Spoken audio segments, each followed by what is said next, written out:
quinto episódio. 1, 2, olha o último, 3.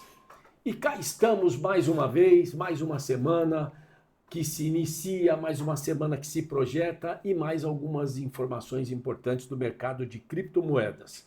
Hoje nós vamos conversar especificamente sobre imóveis e criptomoedas. E para isso temos a presença do Matheus Medeiros, o CEO da Full Tokens, que vai nos trazer aqui muitas informações sobre mercado, como é que as coisas podem acontecer. Matheus, obrigado por estar conosco mais uma vez. Obrigado mais uma vez, Oliveira, pessoal da Rádio 09. É sempre um prazer estar aqui com vocês, conversando sempre mais um pouquinho, com uma bela de uma água, um cafezinho que a gente tomou daqui a pouco, não é mesmo? Obrigado, pessoal. É isso. Matheus, eu tenho uma visão que é sobre a compra porque você tem os ativos, você pode comprar, você já sinalizou em outros programas aqui que deve surgir no mercado muito parecido com a Bolsa de Valores. Então, ou seja, é um mercado em expansão. Sim. É uma moeda que está ganhando corpo no mundo inteiro, né? Se a gente teve primeiro um boom, depois a gente teve o olhar da desconfiança e hoje o mercado, como tudo que acontece, vai se assentando e as pessoas vão tomando informação e sabendo como devem fazer e por que devem fazer. E Perfeito. as melhores práticas, porque isso sempre é muito importante no mercado, né? Você não querer ser alguém inescrupuloso, que é uma coisa que existe muitas vezes no mercado financeiro. É você ter as melhores práticas. E me parece que isso a criptomoeda veio para deixar claro. Sim. Né? Porque ela não tem um banco central, ela é regida por ela mesma, ela dá uma forma para ela mesma, mas ela garante. Então, voltando nisso, você já falou em pagamento de impostos num programa lá atrás. Eu queria saber o seguinte: vai ser possível, por exemplo, comprar um carro, mas eu vou ficar mais especificamente naquela coisa de que todos nós brasileiros pensamos, que é ter o teto. Eu vou conseguir comprar uma casa através das criptomoedas? Sim, com certeza. Já consigo ou vou conseguir? Você já consegue. Você já consegue. Já existem empresas Já existem algumas especializadas. construtoras que você consegue comprar seu apartamento em criptomoeda. Isso é, assim, tranquilo mesmo. De novo, porque a criptomoeda, quando é utilizada só por este valor de troca, é como se fosse um Pix. Então você pega aqui seus Ethereum, Solanas, Bitcoins, whatever, e joga para a wallet da construtora e pronto, resolvido o seu problema. Ou É um transforma em real e aí sim, paga em real. pode pagar em real também, mas hoje já existem algumas empresas que aceitam as criptomoedas, já tem a wallet da própria construtora, tudo certinho, no qual você pode, enfim, não ter essa dor de cabeça. Ah, putz, está dolarizado. Beleza, eu aceito dessa forma mesmo. Já existem construtoras que fazem desse jeito, sim. Né? Então, e outra, como costuma dizer, Do Brasil. no Brasil. Lá fora já existe também. Lá fora já existe, é muito mais comum.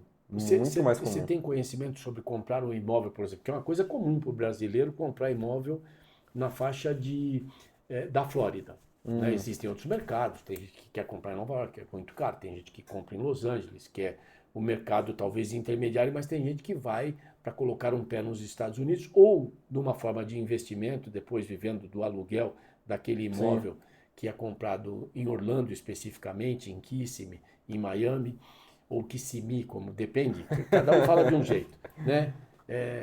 As pessoas vão lá e colocam seus ativos na compra de um imóvel e tem aquele imóvel alugado por temporada, por feriados, por datas importantes, por momentos importantes. Isso já é possível você entrar lá no mercado dos Estados Unidos e comprar o seu imóvel também com bitcoins? Oliveira, da mesma forma como existe no Brasil de você, pessoa física, poder fazer isso... Né? Eu fico falando em bitcoins, há uma diferença. Bitcoins é uma das criptomoedas. Isso. E criptomoedas é o todo das moedas. Exatamente. Assim como no Brasil, existe você como pessoa física, você pode aceitar. Não tem nenhum problema com isso. Agora, em empresa em si, eu não vou conseguir te falar do porquê. Por causa de jurisprudência norte-americana. Então, a última informação que eu tenho é que a SEC ainda é relativamente, assim, um pouco avessa a essas situações. Apesar de ela ter aprovado agora o ETF do Bitcoin... Isso vai mexer com a balança comercial dos Estados Unidos, né? Não, mexe com muita coisa. Mexe com pagamento de imposto, mexe com balança comercial, mexe com relação de dados, mexe com, enfim, estrutura econômica. Do rastreamento, né? Porque se você passar de um Bitcoin para o outro, o Banco Central não tem acesso a essa informação, né? O Banco Central do país. Exato, e como é que vai saber se é lavagem de dinheiro, se é uma fraude? É bem complicado. Se é um dinheiro escuso, né? Porque lavagem de dinheiro, você vai pagar o imposto, se o governo te pegar, não sei o quê, mas se o dinheiro for escuso, é pior. Né? Exatamente isso, então é relativamente complicado. Por isso que eu falo que o Brasil está muito mais à frente que qualquer outro país no mundo, porque o Brasil vai ter a sua blockchain, digamos, colocar assim, governamental. Né? O Drex vai vir exatamente para resolver isso daí. Você quer fazer essas coisas? Beleza, faz. Passa pelo oráculo deles, né? O oráculo, para quem não entende muito bem, é esse processo de validação através de alguma blockchain específica. Passa pelo oráculo deles e pronto. Sabe de onde é que veio dinheiro, sabe de quem veio, qual CPF, tudo mais. Pronto, você resolve. sabe origem e destino. E é isso que E importa. aí quem tem que pagar o imposto. Pronto. Né? Porque você sabe que se houve ganho de capital numa ponta no vendedor, ele vai ter que pagar sobre o ganho de capital. E da outra ponta você tem que pagar os emolumentos. Emolumentos é bonito, não? Os tá ficando economista mesmo, hein, velho? Os emolumentos em relação àquilo que foi adquirido, no caso, pelo comprador. Cada um vai pagar as suas responsabilidades. Isso vai passar pelo Banco Central Brasileiro. O Banco Central Brasileiro vai ter essa informação. Vai passar. Nossa, nós somos tão inventivos. Quando é para pegar... Quando é para pegar imposto, a gente é bom, né? O brasileiro sai na frente, os governos saem na frente de absolutamente todo mundo. Né? Mas exatamente isso. Só que por outro lado... Por outro lado, norteia o mercado, regulariza o mercado e impede aquilo que a gente estava falando. Fraude, aí a lavagem de dinheiro, especificamente um dinheiro sujo. Né? Exatamente isso. E, de novo, porque, a criptomoeda ela tem esses montes de maravilhas e tudo mais, só que, apesar dessas maravilhas, eu acho que ela tem, sim, alguns problemas.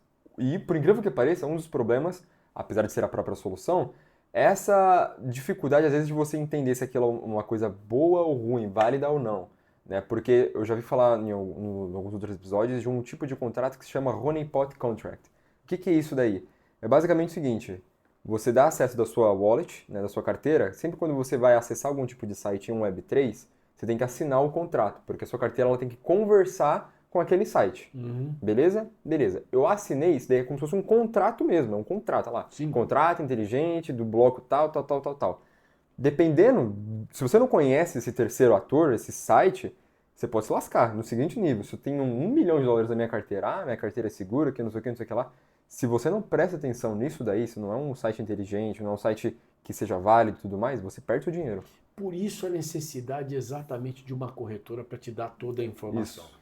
Porque você vai dizer para eles, por exemplo, a Foxbit, né? A Foxbit, ela é algo que está ali, que é palpável, que vocês têm conhecimento. Então você sabe que toda operação feita, eu vou chamar de banco, Foxbit, porque é um banco. Eu falo deles porque eles, inclusive, são parceiros nossos, né? Eles fazem a parte de on-ramp, né? De você conseguir colocar o seu dinheiro reais na própria blockchain. E o cara tá vendo que o dinheiro dele tá ali. Exato. Né? Então, não tem um subterfúgio, não tem uma saída milagrosa, nada disso. O dinheiro tá ali e vocês também continuam dando assistência, no caso da Full Tokens, para aquela pessoa que procura vocês em tudo, né? Dando, olha, é o momento de vender, agora é o momento de deixar. Porque a gente sempre acha o seguinte, o dinheiro vai começar a cair. Talvez não seja, talvez seja o momento de você comprar mais. De você comprar mais, porque ele vai cair e depois ele vai ter uma subida, como você disse aqui pra gente no nosso programa no final do ano. É o momento de comprar, porque vai chegar num limite muito mais alto.